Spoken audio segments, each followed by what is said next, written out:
नमस्कार, आर्या न्यूज देख रहे हैं आप। मैं हूं आपके साथ पल्लवी सिंह। खबरों की शुरुआत करेंगे। चैत्र नवरात्रि की नवमी पर सीएम योगी आदित्यनाथ ने गोरखनाथ मंदिर में कन्या पूजन किया है। इस बीच आपको बता दें, करीब 101 कन्याओं को पूजा गया है और विधि विधान के साथ कन्याओं को चुनरी उड़ाई गई और उनके पांव पखारे गए।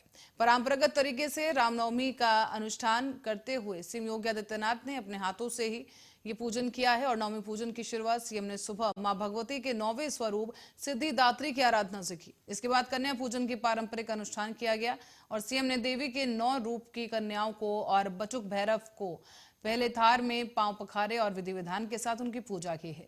इस दौरान कन्याओं और बचुक भैरव को सीएम ने अपने हाथों से भोजन भी कराया। भोजन कराने के बाद सीएम योगी आदित्यनाथ ने कन्याओं को दक्षिणा और उपहार देकर विदा किया है।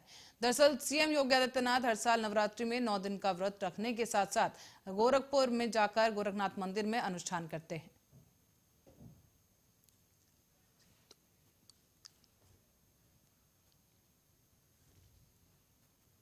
और अब आपको बता दें कि जिलाध्यक्ष बनने के बाद पहली बार पार्टी कार्यालय पहुंचने पर सपा कार्यकर्ताओं ने नवनियुक्त जिलाध्यक्ष आजाद सिंह का जोरदार स्वागत किया है।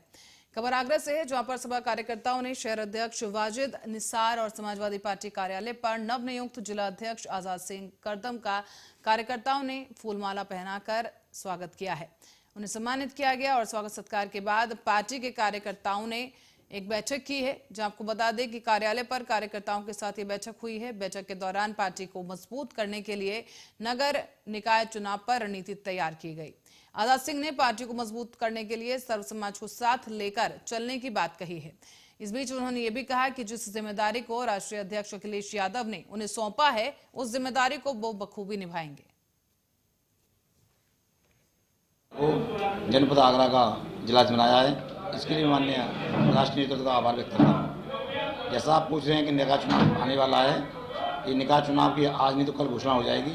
समाज पार्टी नगर निगम में 100 वार्ड हैं, 100 वार्डों पर जिम्मेदारी चलेगी और निश्चित रूप से परिणाम अच्छा आएगा। हमारे यहाँ जितनी नगर पंचायत हैं उन सब पर चुनाव लड़ा जाएगा और दम से चुनाव लड़ेंगे। और जहाँ तक सवाल आपने कहा कि आपको बना गया है, ये वक्त बताएगा। अब देखना कल के बाद कि समाज पार्टी में आगरा में कैसा काम।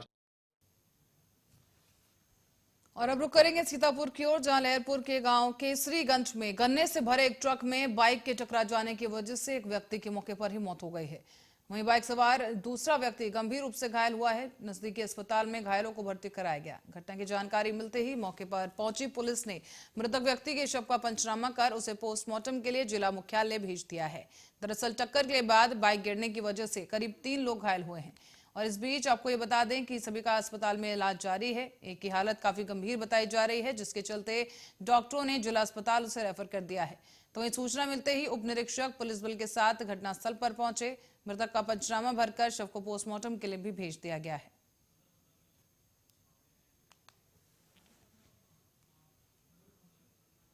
गाजियाबाद के यूपी गेट पर राष्ट्रीय प्रजापति महासभा के लोगों के द्वारा दिल्ली जंतर मंतर जाने के लिए बॉर्डर पर इकट्ठा होकर कई किलोमीटर लंबा जाम लगा दिया गया।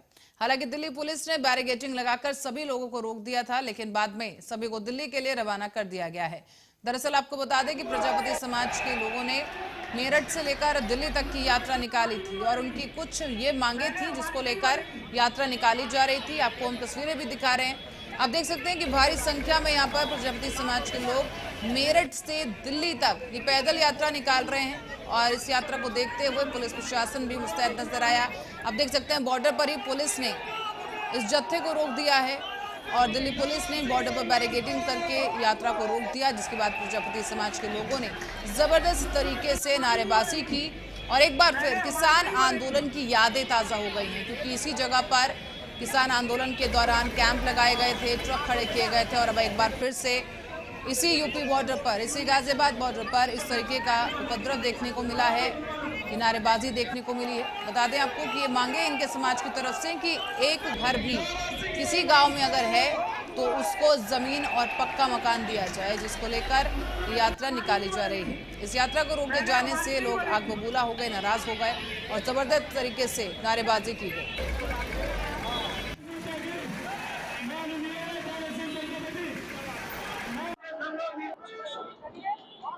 इनकी बेसिक मुद्दा था कि वो पॉलिटिकल रिजर्वेशन मांग रहे थे based on the population census. ये मुद्दा था उनका। तो मैडम अभी परमिशन दी गई है, कितने लोग जा सकते हैं वहाँ पर, कितने लोगों की परमिशन मिली? उनको जाना था जंतर मंतर जो है प्रोटेस्ट साइट दिल्ली का, तो वहाँ जाने के लिए उनका प्लानिंग था, तो हमने उनको अलो किया है। दिल्ली पुलिस की तरफ से बैरिकेडिंग की गई है, इतनी देर से ये लोग यहाँ पर लाउड स्पीकर से नारेबाजी कर रहे थे, क्या पहले अनुमति नहीं दी जा सकती थी? नहीं, ये अनुमति नहीं था कि वो घोड़ों का कार्ट लेके जाएंगे और ट्रैक्टर ट्रॉली लेके जाएंगे, ये अलाउड नहीं है दिल्ली में। और बिजनौर के नजीबाबाद में स्वास्थ्य विभाग के अधिकारियों ने हॉस्पिटल में छापेमारी की है। इस छापेमारी के दौरान अल्ट्रासाउंड मशीनें सील कर दी गईं। दरअसल नजीबाबाद की मौलन नदी के पास ही स्थित एचएमएच हॉस्पिटल में स्वास्थ्य विभाग का एक छापा हुआ है और टीम ने छापेमारी के दौरान नोडल अधिकारी देवीदास ने हॉस्पिटल में रखी अल्ट्रासाउंड की मशीनों को एसडीएम नजीबाबाद के सामने ही सील करवा दिया है। दरअसल अधिकारी का यह कहना है कि बिना किसी अनुभवी डॉक्टर के बड़ी संख्या में अल्ट्रासाउंड किए जा रहे थे, जिसको देखते हुए मशीनों को सील कर दिया गया है। साथ ही साथ अधिकारियों की इस छापेमारी के दौरान काफी संख्या में मरीज भी वहां पर मौजूद रहे, जिनमें हड़कंप मच गया, लेकिन एक भी अल्ट्रासाउंड का अनुभवी डॉक्टर यहाँ पर नहीं मिला है। साथ ही आपको बता दें कि यहाँ पर अधिकारी काफी नाराज हुए हैं। अस्पताल प्रशासन पर भी तमाम सवाल उठे और उन्हें फटकार लगाई गई, क्योंकि अल्ट्रासाउंड की मशीन वहां जरूर थी, लेकिन वहां ना तो अनुभवी डॉक्टर थे, ना ही टेक्नीशियन थे। और इसी के साथ ही नोडल अधिकारी वहां पर नाराज हुए। इस लापरवाही को देखते हुए देवीदास ने यहाँ पर एसडीएम नजीबाबाद की मौजूदगी में अपनी टीम के साथ अल्ट्रासाउंड की मशीनों को सील कर दिया है। एचएम हॉस्पिटल है मोटा महादेव रोड पर, उसकी कंप्लेंट आ रही थी वहाँ पे ज़िले से कि जो वहाँ पे जो डॉक्टर जो उसके हैं अल्ट्रासाउंड के स्पेशलिस्ट जो होते हैं, वो डॉक्टर साहब ने लिख के दिया था कि डीएम साहब को कि मैं यहाँ पे 18 तारीख से काम नहीं कर रहा हूँ मैं, और यहाँ पे जो है उसके बावजूद ये अल्ट्रासाउंड सेंटर चल रहा है और प्रशिक्षित लोग हैं वो उसको चला रहे हैं। तो उसके क्रम में आज डिप्टी सीएमओ देवीदास जी आए थे और उनके साथ में हम लोगों ने अल्ट्रासाउंड सेंटर का भ्रमण किया और एक्सरे रूम का भी भ्रमण किया। तो वहाँ पे जो अल्ट्रासाउंड सेंटर में काफ़ी सारे पेशेंट। बचपन से बाल खाने की आदत एक मासूम बच्ची की जान पर आफत बन गई है। पेट में दर्द की शिकायत होने पर डॉक्टर ने इसकी जांच की और तब जाकर इस पूरी घटना का खुलासा हुआ है। ये मासूम बच्ची पेट में बाल का गुच्छा होने की वजह से परेशान थी। बता दें आपको कि घंटों की कड़ी मुशक्कत के बाद आखिरकार डॉक्टर्स के पैनल की टीम ने सर्जरी के जरिए पेट से 2 किलो से ज्यादा बालों का गुच्छा निकाल लिया है। ऑपरेशन सफल रहा और बिजनौर शहर की रहने वाली महज 14 साल की ये लड़की बताई जा रही है, जो पिछले कई सालों से चोरी छिपे बाल खाने की आदी थी। बाल खाते खाते मासूम बच्चे के पेट में बालों का एक भारी भरकम गुच्छा जमा हो गया, जिसकी वजह से इस बच्ची को अक्सर ही पेट में दर्द, उल्टी और इस तरह की तमाम समस्याएं होती थी। और हाल ही में उसे कुछ खाया भी नहीं जा रहा था, पेट में दर्द था, जिसके बाद जांच करवाने के बाद असल वजह का खुलासा हुआ है। बच्ची हमारे पास पेट के दर्द की शिकायत से आई थी। जब उसकी जांच कराई तो जांच कराने के बाद ये तय हुआ कि इसको बच्ची को ये बीमारी है कि पेट में इसके बालों का गुच्छा बन गया। ये एक किस्म की मानसिक बीमारी है जिसमें कि बच्चे बाल खाता है। बच्चा आमतौर से महिलाओं में होती है बीमारी, और बच्चे का तो मैंने ऑपरेशन ये पहले ही किया है। इससे पहले जो 4 ऑपरेशन मैंने किए थे इस किस्म के, वो सब बड़ी महिलाएं थी, 35-40 उम्र की, साल उम्र की। और बच्चे में इतना बड़ा गुच्छा पेट के अंदर होना, ये मरीज़ की बेचारे की कुछ भी नहीं है। और शिकायत इसकी यही थी कि इसका विकास नहीं हो रहा उम्र के साथ साथ, और आमतौर से उल्टियाँ करती रहती है कुछ। और उत्तर प्रदेश सरकार के 1 साल पूरे होने पर सरकार की मंशा के तहत अपर पुलिस महानिदेशक और उत्तर प्रदेश के आदेश, यहाँ पर आपको बताते चलें कि महानिदेशक के आदेश पर ही बिजनौर के गंगा बैराज घाट पर 23वीं पीएसी बटालियन मुरादाबाद बाढ़ राहत दल के 6 जवानों ने गंगा नदी में गंगा नौका यात्रा निकाली है। बिजनौर में गंगा घाट पर पीएसी जवानों के साथ साथ भारतीय जनता पार्टी की सदर विधायक सूची चौधरी मौजूद रही मौके पर। और इसी के साथ साथ आपको बता दें कि चांदपुर के सपा विधायक स्वामी ओमवेश ने भी नाव में बैठकर गंगा यात्रा में शामिल होकर बढ़ चढ़कर हिस्सा लिया है। इस दौरान नौका गंगा यात्रा में बिजनौर पुलिस प्रशासन के अफसर भी मौजूद रहे और रंग बिरंगी 7 नाव पर सवार होकर नाव पर लगे तिरंगे झंडे के साथ गंगा यात्रा की शुभ शुरुआत की गई।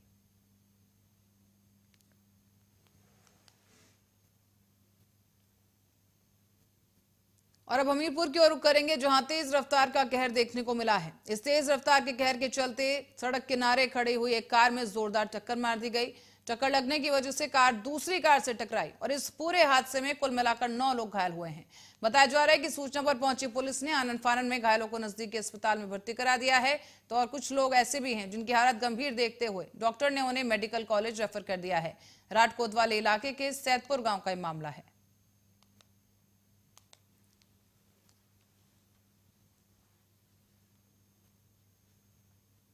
और रायबरेली के कैथवल गांव के पास ही गेहूं की जो फसल खड़ी रही, उसमें अज्ञात कारणों के चलते भीषण आग लग गई है। सूचना मिलते ही फायर ब्रिगेड की टीम भी मौके पर पहुंच गई, लेकिन बता दें कि जब तक ये टीम मौके पर पहुंच पाती तब तक ग्रामीणों की मदद से आग पर काबू पा लिया गया था।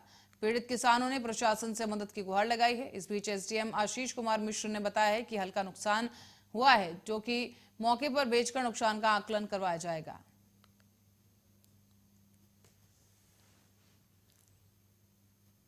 और अब खबर है राजधानी दिल्ली से, जहां सदर बाजार में वॉक इंडिया फाउंडेशन की तरफ से रामनवमी का त्योहार धूमधाम के साथ मनाया गया है। इस बीच निशुल्क स्वास्थ्य जांच शिविर और निशुल्क चश्मा वितरण का आयोजन किया गया। साथ ही साथ भंडारे का आयोजन भी किया गया, जिसका लोगों ने लुत्फ उठाया है। इसमें चीफ गेस्ट के रूप में दिल्ली प्रदेश अध्यक्ष वीरेंद्र सचदेवा ने शिरकत की है। साथ ही मीडिया से मुखातिब होते हुए उन्होंने कहा कि देशवासियों को रामनवमी की ढेर सारी बधाई। आपको बता दें कि इस बीच उन्होंने कहा कि राहुल गांधी के ऊपर तंज कसा है। कहा कि राहुल गांधी ने जो अपने नाम के आगे गांधी शब्द जोड़ा है, वो भी चुराया हुआ है। वॉक इंडिया फाउंडेशन से हम पिछले 1 साल से जुड़े हैं, तो ये फाउंडेशन बहुत अच्छा कार्य कर रही है। बीच बीच में हेल्थ चेकअप कैंप भी लगाते ही रहते हैं, तो यहाँ के जितने भी लोग हैं वो इसका बहुत ज़्यादा फ़ायदा उठा रहे हैं और इनके अंदर जो सेवा भाव है वो उनकी सेवाओं से नज़र आता है। रणदीप हुंडल भाई साहब बहुत नेक दिल, अपनी जॉब के साथ साथ इतनी सारी सेवाएं वो संभालते हैं, तो उनको बहुत ज़्यादा अप्रिशिएट हम करेंगे क्योंकि उनका कार्य बहुत अच्छा है। मैं ये कहना भी हमारी एज अ फौजी जो हमारी लर्निंग है, हमने यहाँ पे सोशल सर्विस जो शुरू की है, मैं चाहता हूँ कि रामनवमी के अवसर पर एक जो भाईचारा है, जो भी इस तरीके जो हम इवेंट्स हमने जो शुरू किए हैं, इससे हमारी ये सीख होनी चाहिए कि हमें एकजुट होकर अपने भाई लोगों के लिए, अपनी बहनों के लिए, विकास के लिए कार्य करना चाहिए और एक दूसरे के साथ भाईचारा बना के रखना चाहिए। वॉक इंडिया फाउंडेशन लगातार कई दिनों से काम करती आ रही है, कार्य करती आ रही है, चाहे वो सोशल एक्टिविटीज़ हो, चाहे अन्य एक्टिविटीज़ हो, उसके बारे में क्या कहना चाहिए? हम लोग दिल्ली कैंट में 2022 से कार्यरत हैं, लेकिन इससे पहले 2007 से हम दिल्ली में काम कर रहे हैं। हमारा जो मेजर फोकस एरिया है वो है बच्चों की education, women upliftment, ex serviceman welfare, old age support, medical welfare. इन्हीं सभी क्षेत्रों में हमने काफ़ी काम किया है। आशा स्कूल फाउंडेशन जैसी स्कूल में जिसमें स्पेशल चिल्ड्रन जो पढ़ाए जाते हैं, उन सब बच्चों की हमने 2-2 साल की पढ़ाई। और अब खबर बीजापुर से है। बता दें कि कांग्रेस और भारतीय जनता पार्टी के बीच सियासी जो जंग है लगातार तेज होती जा रही है। दरअसल विधायक विक्रम के ब्लैकमेलिंग आरोपों के बाद पूर्व मंत्री महेश गागड़ा ने कहा है कि आरोप सिद्ध करें, नहीं तो मानहानि का केस दर्ज किया जाएगा। स्पष्ट है कब से कब डला हुआ है, कब का है। हम जब आरोप लगा रहे हैं तब भी है। आज शासन इनका है, प्रशासन इनका है, पुलिस इनके पास है, विभाग इनके पास है, तमाम चीज की कांग्रेस और सरकार कमेटी बनाते, कमेटी ने जांच क्यों नहीं किया? हम तो पिछले 6 महीने से आरोप लगा रहे हैं कि भुगतान नहीं हुआ है। विधायक क्या कर रहे थे? जांच क्यों नहीं किए? आज पुराना रिपोर्ट निकाले। हम तो चाहते हैं ना जांच होना चाहिए। आज परिवार जो भी आदमी हो, क्यों डला, क्यों निकाला, उस पर क्या उपयोग हुआ, उनके सफाई होना चाहिए। जांच का विषय है, जांच होना चाहिए, ये जांच का बिंदु है। इसको लेकर विधायक को जांच करना चाहिए था, क्योंकि एक डेट जो बताया जा रहा है इसमें 18 मई 2022 का है। हम जाके अब इसमें बात कर रहे हैं। कुछ दिन पूर्व में भाजपा के नेता और पूर्व मंत्री महेश गागड़ा जी ने प्रेस कॉन्फ्रेंस करकर और चक्का जाम आंदोलन के माध्यम से कांग्रेस सरकार एवं कांग्रेस के विधायक के ऊपर यह आरोप लगाया था कि भैरवनाथ बाबा की मजदूरी का भुगतान उन्होंने दमन किया और वहां पर भुगतान नहीं हो रहा है। उस पर जब हमने जांच पड़ताल की, ठेकेदार से बात करी, तो ये मामला सामने आया कि पूर्व मंत्री महेश गागड़ा जी ने अपने कुछ भाजपा के नेताओं के माध्यम से ठेकेदार को डरा। भटिंडा जिले के गांव मैसरखाना में साल में 2 बार लगने वाला माता दुर्गा का मेला दुनिया में ऐसा एक मेला है जो हिंदू सिख एकता का प्रतीक है। इस मेले में देश विदेशों से बड़ी गिनती में माता के भक्त पहुंचते हैं। सारे मेला ग्राउंड की सारे पिंड की जो सफाई है वो हफ्ता पहला शुरू कर दी जाती है। जो पंचायती जगह बाहर इतने दुकाना लगदियां उन्होंने टेंडर का ठेका होता है, वो ठेका वो पंचायत के खाते जाता है, ब्राह्मण सभा का ब्राह्मण सभा के खाते जाता है। जो बंदर तो बाहरली जगह वो पंचायत ही है। ਅੱਜ ਮਾਤਾ ਮਾਈਸਰਖਾਨਾ ਮੇਲਾ ਛੱਡ ਦੇ ਉਪਲਕਸ਼ ਦੇ ਵਿੱਚ ਬਹੁਤ ਭਾਰੀ ਮੇਲਾ ਮਾਤਾ ਮਾਈਸਰਖਾਨਾ ਮੇਲੇ ਦੇ ਵਿੱਚ ਭਰਦਾ ਹੈ, ਜਿੱਥੇ ਬਹੁਤ ਦੂਰ ਦੂਰ ਤੋਂ ਸ਼ਰਧਾਲੂ ਵੱਖ-ਵੱਖ ਸਟੇਟਾਂ ਤੋਂ ਸ਼ਰਧਾਲੂ ਇੱਥੇ ਪਹੁੰਚਦੇ ਨੇ। ਤੇ ਅੱਜ ਜਿਹੜਾ ਅਸੀਂ ਇਹ ਭੰਡਾਰਾ ਲਾਇਆ ਇਹ ਸਾਡਾ 15ਵਾਂ ਭੰਡਾਰਾ ਹੈ ਤੇ ਹਰ ਸਾਲ ਦੇ 2 ਨਵਰਾਤਰੇ ਜਿਹੜੇ ਲੱਗਦੇ ਆ ਉਹਨਾਂ ਦੇ ਵਿੱਚ ਅਸੀਂ ਇਹ ਭੰਡਾਰਾ ਲਾਉਣੇ ਆ। ਸਾਡੀ ਇੱਕ ਸੰਸਥਾ ਸ਼੍ਰੀ ਸ਼ਾਮ ਸੇਵਾ ਮਿੱਤਰ ਮੰਡਲ ਮੋੜ ਵੱਲੋਂ ਇਹ ਭੰਡਾਰਾ ਸਪੈਸ਼ਲੀ ਜਿਹੜੇ ਭਗਤ ਇੱਥੋਂ ਦੂਰ ਦੂਰ ਤੋਂ ਮਾਨਸਾ ਭਿੱਖੀ और पटियाला का सरकारी राजेंद्र अस्पताल अक्सर ही सुर्खियों में रहता है। उत्तरी भारत का बड़ा हिस्सा होने के कारण यहां पंजाब के अलावा बाकी अन्य राज्यों से भी मरीज इलाज कराने के लिए पहुंचते हैं, जिसके कारण अक्सर यहां पर नए नए मामले देखने को सामने आते हैं। और अब जो नया मामला सामने आया है इसमें टूटी हड्डियों और हड्डियों से जुड़ी बाकी बीमारियों का इलाज करवाने वाले मरीजों का कहना है कि लंबे समय से वो पटियाला में अस्पताल में रह रहे हैं, लेकिन उन्हें ऑपरेशन का समय देकर उनका ऑपरेशन नहीं किया जा रहा है। इसके अलावा मरीजों ने यह भी आरोप लगाया है कि महंगी दवाइयां बाहर से मंगवाई जाती हैं और सिटी स्कैन की सुविधा होने के बावजूद भी प्राइवेट लैब से महंगे रेटों पर सिटी स्कैन करवाने के लिए कहा जाता है।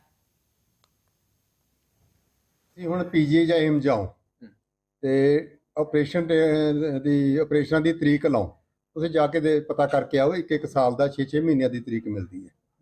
ਸਾਡੇ ਕੋਲ ਇੱਥੇ ਹਰ ਰੋਜ਼ ਅੱਜ ਵੀ ਸਰ ਜੀ ਮੇਰੇ ਖਿਆਲ 'ਚ 9 ਮੇਜਰ ਆਪਰੇਸ਼ਨ ਹੋਏ ਨੇ, 9 ਇੱਕ ਆਪਰੇਸ਼ਨ ਥੀਏਟਰ 'ਚ। ਇਸੇ ਤਰ੍ਹਾਂ ਦੂਸਰੇ ਥੀਏਟਰ ਦੇ ਵਿੱਚ ਵੀ ਘੱਟੋ ਘੱਟ 7-8 ਹੋਏ ਹੋਣਗੇ। ਬਾਕੀ ਦੇ ਜਿਹੜੇ ਨੇ ਗਾਇਨੀ ENT ਸਾਰੇ ਦੇ ਵਿੱਚ ਆਪਰੇਸ਼ਨ ਚੱਲ ਰਹੇ ਨੇ। ਠੀਕ ਹੈ, ਜਿਹੜੀ ਤੁਸੀਂ ਗੱਲ ਔਰਥੋ ਦੀ ਕਰਦੇ ਹੋ, ਔਰਥੋ ਦੇ ਕੇਸ ਹੀ ਇੰਨੇ ਜ਼ਿਆਦਾ ਹੁੰਦੇ ਨੇ ਤੇ ਇੰਨਾ ਟਾਈਮ ਲੈਣ ਵਾਲੇ ਹੁੰਦੇ ਨੇ। 2-2 3-3 4-4 5-5 ਘੰਟੇ 'ਚ ਇੱਕ ਆਪਰੇਸ਼ਨ ਹੁੰਦਾ ਜੀ। ਇਸ ਕਰਕੇ ਲਿਸਟ ਬਹੁਤ ਜ਼ਿਆਦਾ ਲੰਬੀ ਹੈ, ਕਿਉਂਕਿ ਸਿਰਫ ਆਯੁਸ਼ਮਾਨ ਦੇ ਜਿਹੜੇ ਕੇਸ ਨੇ ਨਾ ਉਹ ਸਾਡੇ ਰਿੰਦਰਾ 'ਚ ਹੀ ਹੋ ਰਹੇ ਨੇ। ਪੈਰੀਫਰੀ ਡੈਡੀ ਨੇ ਲੈ ਕੇ ਆਇਆ ਜੀ। ਕੀ ਦਿੱਕਤ ਹੈ ਜੀ ਉਹਨਾਂ ਨੂੰ? ਉਹਨਾਂ ਨੂੰ ਨਿਮੋਨੀਆ ਹੋ ਗਿਆ ਸੀਗਾ ਜੀ, ਲੱਤਾਂ ਖੜ ਗਈਆਂ, ਭਾਰ ਨਹੀਂ ਆਉਂਦਾ ਲੱਤਾਂ ਤੇ। ਅੱਛਾ, ਇਨਫੈਕਸ਼ਨ ਸੀਗੀ। ਹਾਂ, ਤੇ ਉੱਥੇ ਅਸੀਂ ਪ੍ਰਾਈਵੇਟ 8 ਦਿਨ ਇਲਾਜ ਕਰਾਇਆ। ਚਲੋ ਉੱਥੇ ਡਾਕਟਰ ਸਾਹਿਬ ਤੋਂ ਨਹੀਂ ਸਮਝ ਆਇਆ, ਫਿਰ ਅਸੀਂ ਚਲੋ ਖਰਚੇ ਇੰਨੀ ਜਿਹੜੀ ਪ੍ਰੋਬਲਮ ਸੀਗੀ ਅਸੀਂ ਇੱਥੇ ਆ ਗਏ ਜੀ। ਕਿੱਥੇ ਆ ਗਏ? ਰਜਿੰਦਰਾ ਹਸਪੀਟਲ। ਅੱਛਾ, ਇੱਥੇ ਕੀ ਦਿੱਕਤ ਹੈ? ਇੱਥੇ ਜੀ ਇਹਨਾਂ ਦਿੱਕਤ ਇਹ ਆ ਜੀ, ਨਾ ਤਾਂ ਉਹਨੂੰ ਲੈ ਕੇ ਆਏ ਸੀ ਸਰ। ਪੇਸ਼ੈਂਟ ਦਾ ਕੀ ਨਾਮ ਹੈ? ਪਾਨਾ ਰਾਮ ਜੀ। ਕਿਹੜੇ ਵਾਰਡ 'ਚ? 8 ਜੀ। ਅੱਛਾ, 8 ਨੰਬਰ ਵਾਰਡ 'ਚ। ਕਿੰਨੇ ਦਿਨ ਹੋ ਗਏ ਆਇਆ ਨੂੰ? 18-20 ਦਿਨ ਹੋ ਗਏ ਸਰ। ਕਿਸ ਚੀਜ਼ ਦਾ ਟ੍ਰੀਟਮੈਂਟ ਕਰਾਉਣਾ ਹੈ? ਰੀੜ ਦੀ ਹੱਡੀ ਦੇ ਜੀ। ਕੀ ਕਹਿੰਦੇ ਡਾਕਟਰ?